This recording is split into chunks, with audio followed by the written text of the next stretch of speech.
We usually break it out over 4 hours. 3 hours each? We do these sessions, yeah. Okay, I'm going to talk a little bit now as another crash course. Now Tony's established D.I.D, okay, dissociative disorder. I'm going to start moving into what the occult and child pornography rings do, and trafficking. That's called programming, enslaving and programming.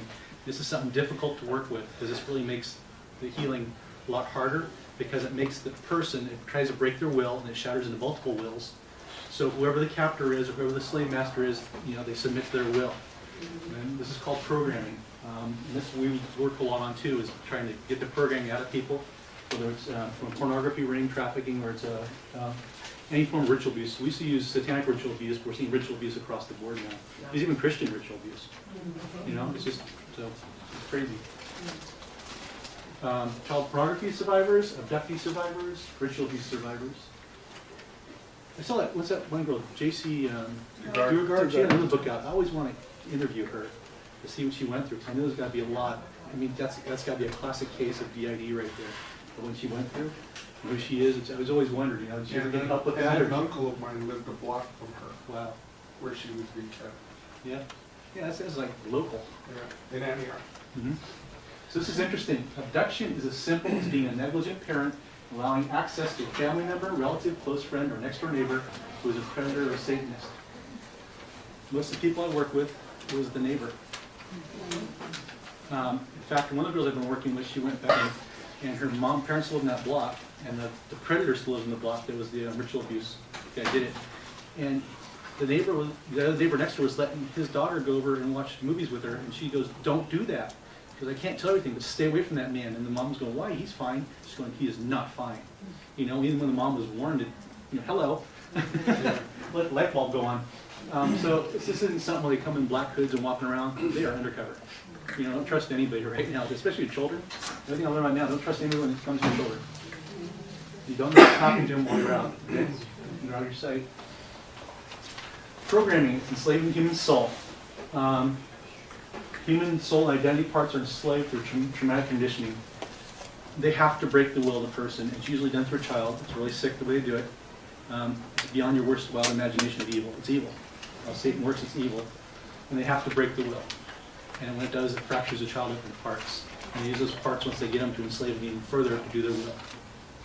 Programming instructions are deliberately placed in an identity for control over the individual. It's usually over a child. Very rarely they do it over adults. It has to be done over a child. We explain it through D.I.D, dissociation. Programs are reinforced by torture and perpetrating parts. What a perpetrating part is, they'll put a part in that reinforces the torture subconsciously, keeps going on.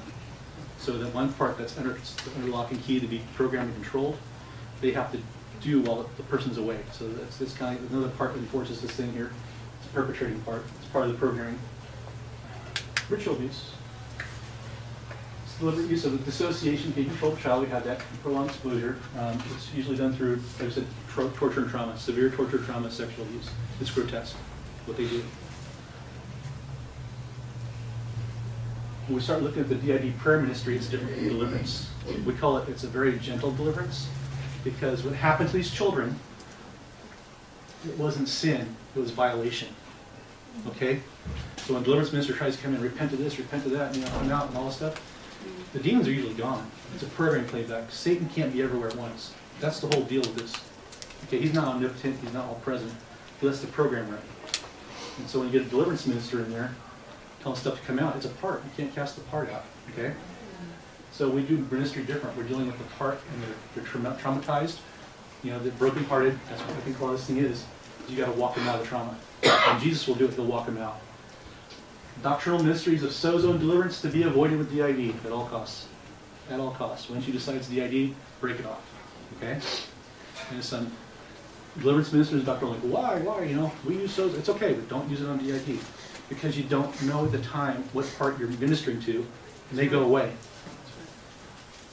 And so that person may never come back, and the part comes up. Didn't we just work on this yesterday? Yeah, a different part coming in, right? Mm-hmm. So they're taking you in circles.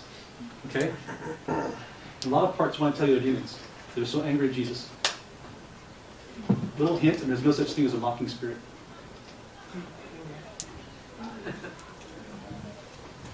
It's several things, but it's never a mocking spirit. It's either a part, oh great, another deliverance minister. It's a clue. If you hear that, you can't cast me out, It's not demonic. Sharing little glean stuff. You guys deliverance here. You can't cast us out, demonic. You can't cast me out. Oh, hello, human part.